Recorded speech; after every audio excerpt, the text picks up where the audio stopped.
कौन सा निम्न में से कौन सा तत्ववाद्य यंत्र है? तत्ववाद्य बोलो। नफीरी शहनाई होगी, शहनाई होगी तो कौन सा? सुशिर। वेणु चौतारा,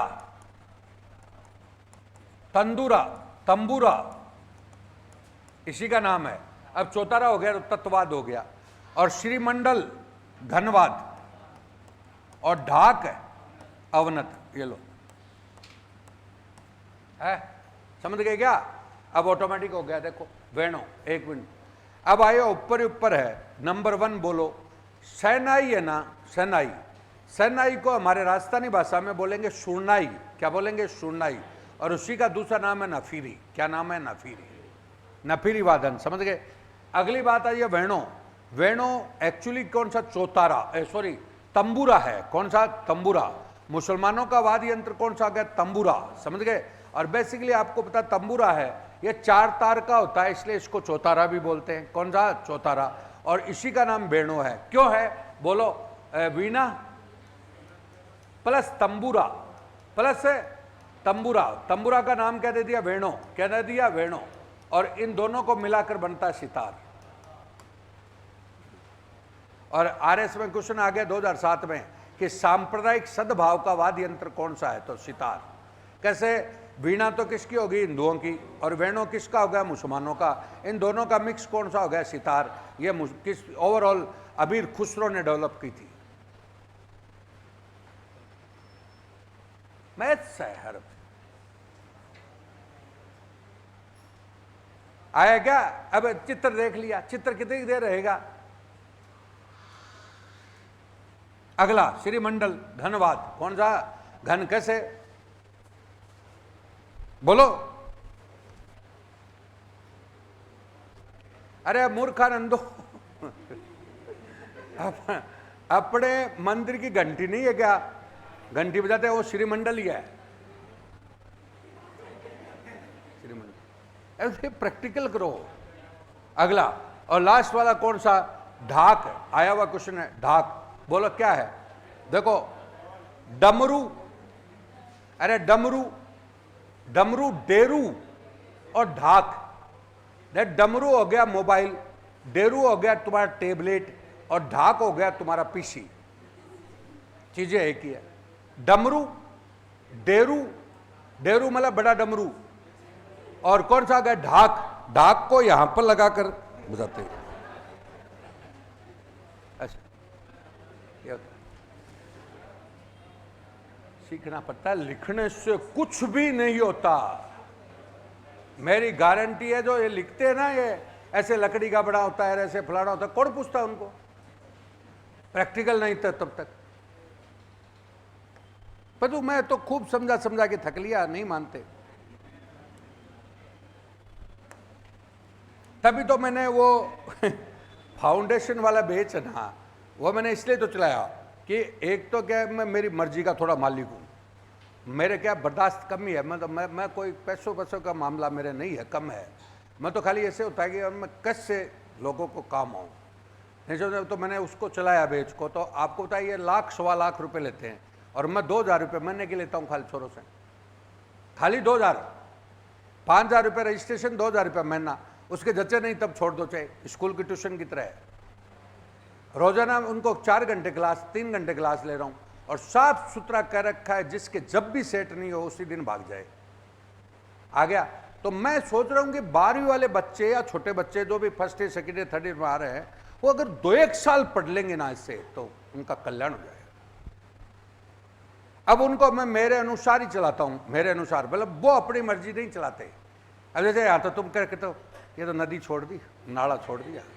अब मैं नाला छोड़ दूँ, चाहे नदी छोड़ दूँ, चाहे कुछ भी छोड़ूँ, मैं मेरे हिसाब से करूँगा। और ये बेटा देखो, ये लड़का बैठा है, अपना स्टूडेंट है, पूछ लो इनको। रोजाना कहता हूं कि मर्जी तुम मत आओ, और थोड़ा सा भी कोई ऐसे हो गया ना, भाई साहब जी भयंकर करता हूं बेइज्जती जिसके। और फिर उस ऊपर से और कहता हूं कि रे मत आओ, क्या लेना देना है, मत आओ, श्रम करो, भागो। लेकिन बाद में मैं ऐसे सोचता हूं कि 2-1 साल में अगर 200 लड़के मेरे पास हो तो वो टीम नहीं तैयार होगी। मेरे को तो यही करना है, और उसी से मेरे आश्रम की शुरुआत होगी।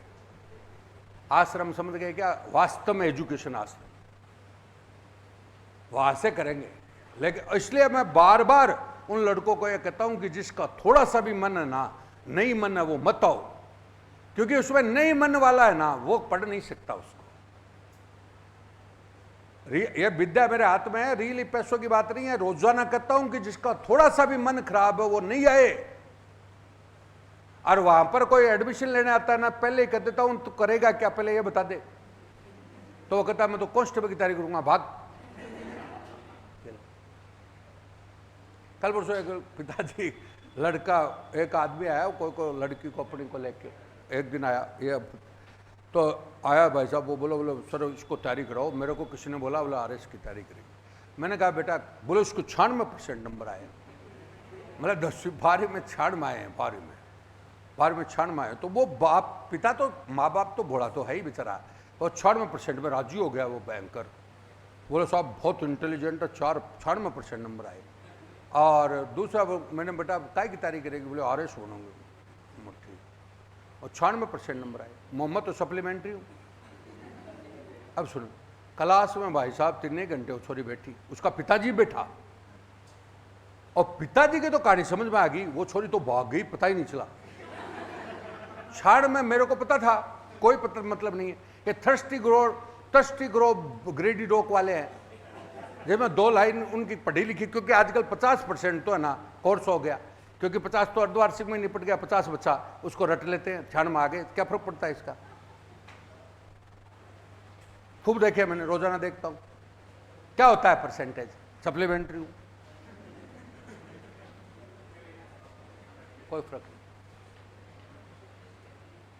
आगे तो देखिए, डोली जाति की आराध्य रानी भटियानी देवी, कौन सी? भटियानी। डोली जाति की आराध्य देवी कौन सी है? रानी भटियानी। रानी भटियानी देवी का मंदिर कहां पर है बोलो? डोली जाति की है जसोल में, बिल्कुल सही है, जसोल। भटियानी रानी का मंदिर कहां पर हो गया? जसोल। अगला देखिए, अगला है NSS के अनुसार, NSS के अनुसार national sample survey, national sample survey के अनुसार 2022-23 में PDS से खरीदी करने वाला का अनुपात कितना है? अनुपात कितना है? अच्छा, ये क्वेश्चन क्यों दिया मैं बोलूंगा, हर चीज को बताऊंगा आपको कि भाई क्यों दिया। PDS आपके सिलेबस में दे रखा है, आपके इकोनॉमिक्स वाले टॉपिक में दे रखा है सार्वजनिक वितरण प्रणाली। सार्वजनिक वितरण प्रणाली, सार्वजनिक वितरण प्रणाली का मतलब होता है राशन की दुकान। 1 मिनट बोल देता हूं, 2 मिनट के लिए सुन लो। राशन की दुकान तो समझ गए, PDS। अब इसकी कहानी बता देता हूं। ये PDS बेसिकली खाद्य सुरक्षा के लिए खोली जाती है। किसके लिए? खाद्य सुरक्षा। जिनको खाद्यान्न नहीं मिल रहा उसको उपलब्ध करवाया जाता है। दुनिया में PDS सबसे पहले अमेरिका में आया। भारत में पहली बार PDS व्यवस्था आई बंगाल में। कहां पर है? बंगाल। बंगाल में 1843 में 30 लाख लोग मर गए थे अकाल से, तब ये PDS खोला गया था। समझ गए क्या? कहां पर? बंगाल। कहां पर है? बंगाल, आजादी से पहले। बाद में हमारे खाद्यान्न संकट आया 1960 से 65 के बीच में, जब लाल बहादुर शास्त्री थे, तब उन्होंने पहली बार वो आगे PDS को एक बार शुरू किया, और उसी समय आपका MSP भी शुरुआत हुई और FCI भी शुरुआत हुई। बाद में इंदिरा गांधी ने गरीबी हटाओ का नारा दिया, तब उन्होंने सार्वभौमिक रूप से सबके लिए कौन सा कर दिया? सार्वजनिक वितरण प्रणाली 1975 में, और 75 में कर दिया। बाद में इंदिरा गांधी ने उसी समय आपका राशन कार्ड बना था। राशन कार्ड का मतलब राशन देने के लिए आ गया।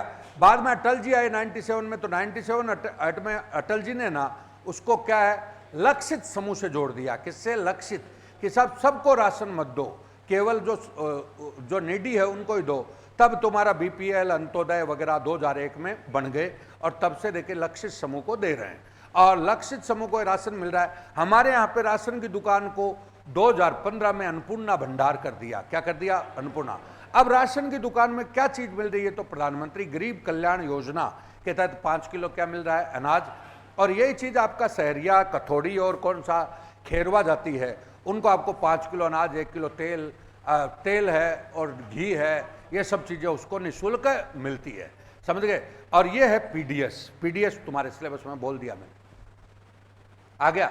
अब PDS में कितने परसेंट खरीदी मतलब खरीद कर रहे हैं, खरीद समझ गए क्या, खरीद कितनी हो रही है पीडीएस में, ये बता दीजिए। तो ये आपका है क्वेश्चन, आपका कौन सा हो गया, देखिए कितना है, 40, कहाँ गया क्वेश्चन, 43 में 70%। अब ये करंट भी हो गया 70%, कितना, 70% भला अभी खरीद का मतलब समझ रहे क्या, कि भाई लोग खरीद रहे हैं, या हम जो है ना और अनाज को क्या कर रहे हैं, खरीद रहे हैं, एफसीआई में ले जाते हैं, फिर एफसीआई के माध्यम से आता है। ये लो अगला क्वेश्चन है, वो कौन सा है बोलो। दुनिया का सबसे गर्म मरुस्थल सहारा अफ्रीका के किस भाग में स्थित है, उत्तरी अफ्रीका। कौन सा में, उत्तरी। अब ये एक्चुअली इसका अधिकांश भाग अल्जीरिया में पड़ता है। कहां पर पड़ता है, अल्जीरिया में। तो आप कहोगे मैंने क्यों दिया, वैसे तो ज्योग्राफी का क्वेश्चन हो गया, अल्जीरिया का भी नया राष्ट्रपति बना था इसलिए थोड़ा हाईलाइट था, तो इसलिए मैंने दे दिया सारा, समझ गए। तो अल्जीरिया का हुआ, तो ये आपका है कौन सा, उत्तरी अफ्रीका। अगला है, भारत द्वारा विकसित अग्नि 4 किस दूरी की बैलिस्टिक मिसाइल है, मध्यम दूरी। अग्नि 4 कौन सी दूरी की होगी, और 4 का मतलब 4000 किलोमीटर। कौन सा, अरे ये अग्नि 1, अग्नि 2, अग्नि 3, अग्नि 4, अग्नि 5, ये 1 1000, 2000, 3000, 4000 किलोमीटर की मारक क्षमता है। तो इसकी मारक क्षमता 4000 किलोमीटर की है। अभी हाल ही में इन्होंने डीआरडीओ ने परीक्षण किया, चांदीपुर में इसका क्या किया गया परीक्षण। तो ये आपकी, और ये कौन सी मिसाइल है बोलो, सतह से सतह। अरे अग्नि कहां पे चलती है, अग्नि वैसे का सतह से सतह पे चलेगी, समझ गए। तो ये आपकी।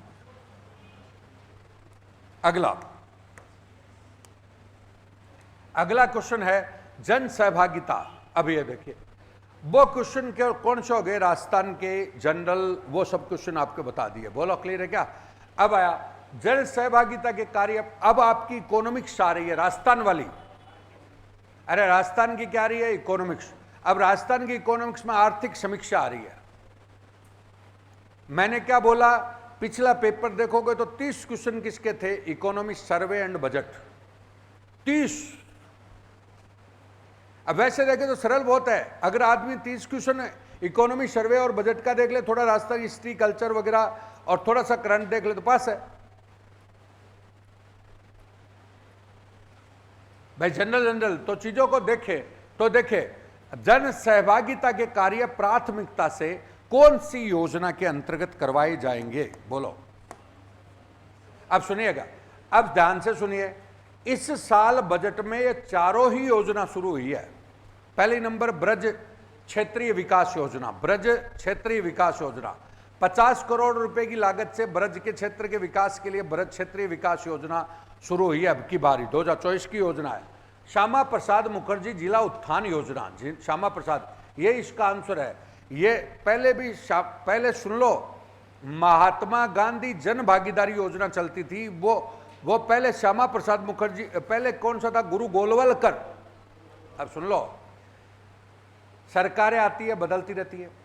पहले उसका नाम बीजेपी गवर्नमेंट में था गुरु गोलवलकर, बाद में कांग्रेस गवर्नमेंट में हुआ महात्मा गांधी। अब इसका नाम कर दिया श्यामा प्रसाद मुखर्जी, और श्यामा प्रसाद मुखर्जी जिला उत्थान योजना है। कौन सी, जिला उत्थान।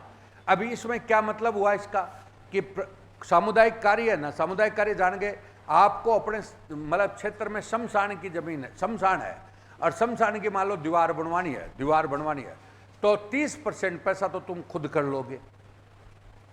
अरे 30 तो क्या कर लोगे खुद इकट्ठा, और 70% पैसा सरकार देगी, तो जन भागीदारी होगी।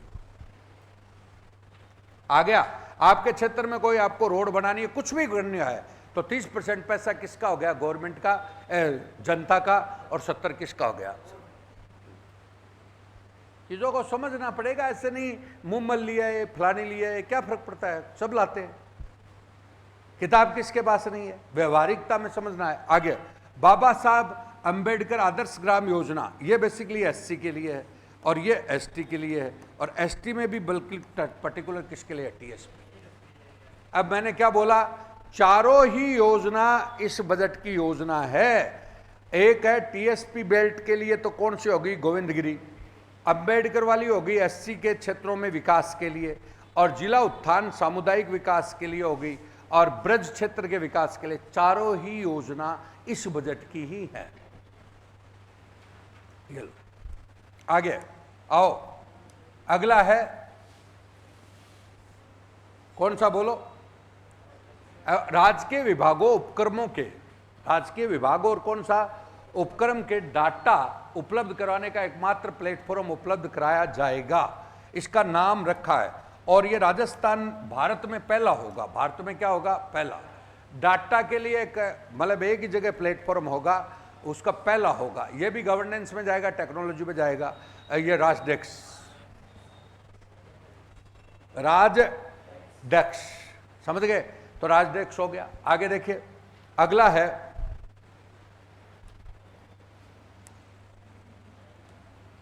बच्चियों और महिलाओं के साथ होने वाली छेड़छाड़ और अप्रिय घटनाएं हैं, उनको रोकने के लिए 500 यूनिट गठित की है। 500 यूनिट पेट्रोलिंग यूनिट गठित की जाएगी। क्या गठित की जाएगी, 500 पेट्रोलिंग, समझ गए, पेट्रोलिंग समझ गए, पीसीआर चक्कर काटती है ना, वैसे 500 गठित की जाएगी। उसका नाम होगा कालिका पेट्रोलिंग।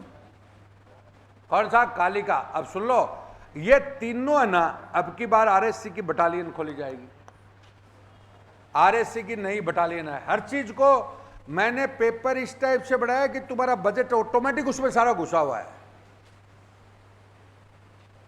अगर लड़का न भी पढ़े ना तो सारा है। अब ये तीनों क्या है, ये भी उसका ही भाग है। आरएससी में 3 नई बटालियन खोली गई है। एक कौन सी, पद्मनी, एक कौन सी, कालीबाई, एक कौन सी, अमृता देवी, और ये पेट्रोलिंग वाली कौन सी खोली गई, कालका। आ गया क्या। अब ये टोटल आपकी बात आ गई। तो बच्चों के लिए ये देखिए, आगे चलिए। उत्कर्ष पत्रकारिता के लिए राजस्थान में कौन सा पुरस्कार शुरू किया गया है, बोलो। बिशन सिंह शेखावत, बिशन सिंह शेखावत। अब वैसे इन चारों को वैसे देख लो, कपूरचंद कुलिश है, राजस्थान पत्रिका के संस्थापक है। राजस्थान पत्रिका के क्या है, संस्थापक। कौन है, कपूरचंद कुलिश, समझ गए। इनका पत्रिका गेटर ये सारा का सारा इनका हो गया। आ गया दूसरा नंबर आपको, पंडित झाबरमल शर्मा। कौन सा, झाबरमल। राजस्थान में पत्रकारिता का जनक कौन है, झाबरमल शर्मा। इनका सबका अपना अपना रोल है। बिशन सिंह शेखावत भैरव सिंह शेखावत जी के भाई थे, और ये बड़े पत्रकार थे। तो बिशन सिंह शेखावत तो बीजेपी से जुड़े हुए थे, तो स्वाभाविक बात है उनके नाम से शुरू कर दिया। और पूर्ण सिंह पुरस्कार, तो आपको बताया भरतपुर में स्वतंत्रता सेनानी और पत्रकार था, कौन था, पूर्ण सिंह। कौन था, पूर्ण सिंह। और करौली प्रजामंडल से भी जुड़ा हुआ है पूर्ण सिंह। ये आ गया क्या, तो नाम का पता होना चाहिए। आगे अगला,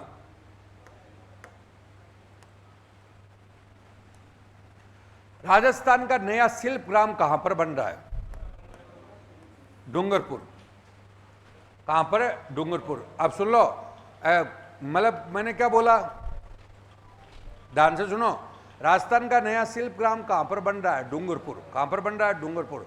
अब शिल्प ग्राम सेंटर का, केंद्र सरकार का शिल्प ग्राम तो पहला कहां पर है, पश्चिमी सांस्कृतिक केंद्र बागोर हवेली उदयपुर। अरे पश्चिमी सांस्कृतिक केंद्र बागोर हवेली उदयपुर। और राजस्थान के शिल्प ग्राम कहां पर है, तो बाड़मेर और सवाई माधोपुर। बाड़मेर और अभी नया आपका कहां पर बन रहा है, डूंगरपुर। आ गया। अब बताओ, डूंगरपुर में है बांसवाड़ा, उदयपुर में क्या बन रहा है, कालीबाई शोध संस्थान। कालीबाई शोध संस्थान कहां पर है, यहां पे उदयपुर में।